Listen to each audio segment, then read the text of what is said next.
C'est un déploiement qui va se faire entre 2019 et 2023.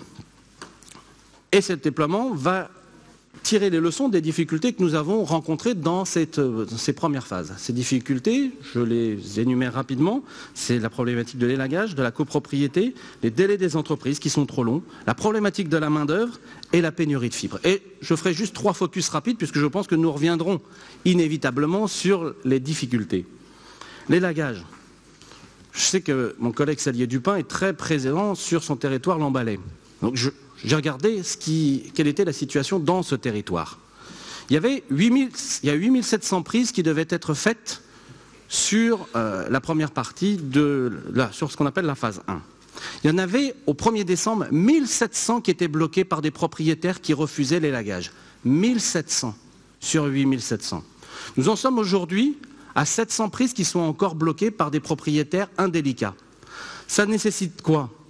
Ça nécessite que les maires aillent à la conviction, mais parfois, ils vont être obligés d'utiliser leur pouvoir de police pour faire respecter le droit. Parce que lorsqu'un propriétaire indélicat ne veut pas faire l'élagage, il s'empêche d'avoir accès à la technologie. Mais il empêche bien souvent les suivants d'avoir accès à cette technologie. Et moi, je fais un appel au civisme, parce qu'on ne peut pas demander, on ne peut pas réclamer des droits et empêcher les autres d'y avoir accès. Chacun doit respecter ses droits et ses devoirs dans la République française. Je donne l'exemple de Lamballe, je pourrais donner l'exemple de Sker, qui est pire, puisqu'il y avait 770 prises à déployer, il y en avait 459 qui étaient bloquées sur la problématique de l'élagage. Deuxième difficulté, la pénurie de fibres. Nous sommes aujourd'hui dans une compétition internationale. De grand nombre de territoires se jettent sur cette technologie pour avoir des avantages comparatifs dans la compétition internationale. Aujourd'hui, lorsque Mégalis commande 1 mètre de fibre, il faut 9 mois pour que nous soyons livrés. 9 mois. Et cette compétition, qui crée des tensions, nous n'allons pas pouvoir la résoudre tout seuls. Nous négocions avec notre délégataire pour changer et augmenter le nombre de prestataires qui peuvent être référencés pour utiliser la fibre, mais il faut que le gouvernement s'empare en urgence de cette problématique stratégique pour le pays, parce que la Bretagne est en avance par rapport au reste du territoire national, mais dans la situation dans laquelle on est, techniquement, rien qu'avec la problématique de pénurie de fibres, le discours de 2022 est absolument intenable. Et donc si le gouvernement ne se met pas en situation de travailler et de reconstituer des productions industrielles françaises sur la fibre, ce sera un vœu pieux. Quant aux troisième difficulté, c'est la main-d'œuvre. Nous y avons travaillé, nous y travaillons encore, inlassablement, avec Georgette Bréard. Mais moi, là encore, je fais un appel au civisme et aux entreprises.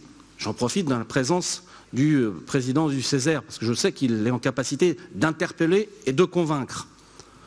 Lorsque l'on met sur la table 2 milliards d'euros d'argent public, lorsque l'on donne un calendrier qui donne plus de 15 ans de visibilité à des entreprises, quand on dit et quand on sait que l'on met en place un certain nombre d'outils de formation professionnelle, on peut s'attendre à ce que les entreprises en face ne fassent pas du juste à temps, ne fassent pas simplement du recrutement en intérim ou de la formation courte. On peut s'attendre à ce que des entreprises investissent durablement dans les hommes et les femmes, fassent des investissements dans la formation continue, qui ne soient pas simplement des formations de 2 mois, mais des formations de 7 à 8 mois, pour permettre à des salariés qui rentrent dans une entreprise d'évoluer et de devenir à terme chef d'équipe et ensuite cadre. On a besoin de cette mobilisation. Les pouvoirs publics peuvent faire des choses, les entreprises doivent faire des choses. Sinon, ce projet, nous ne réussirons pas à le mener en heure et en temps utile.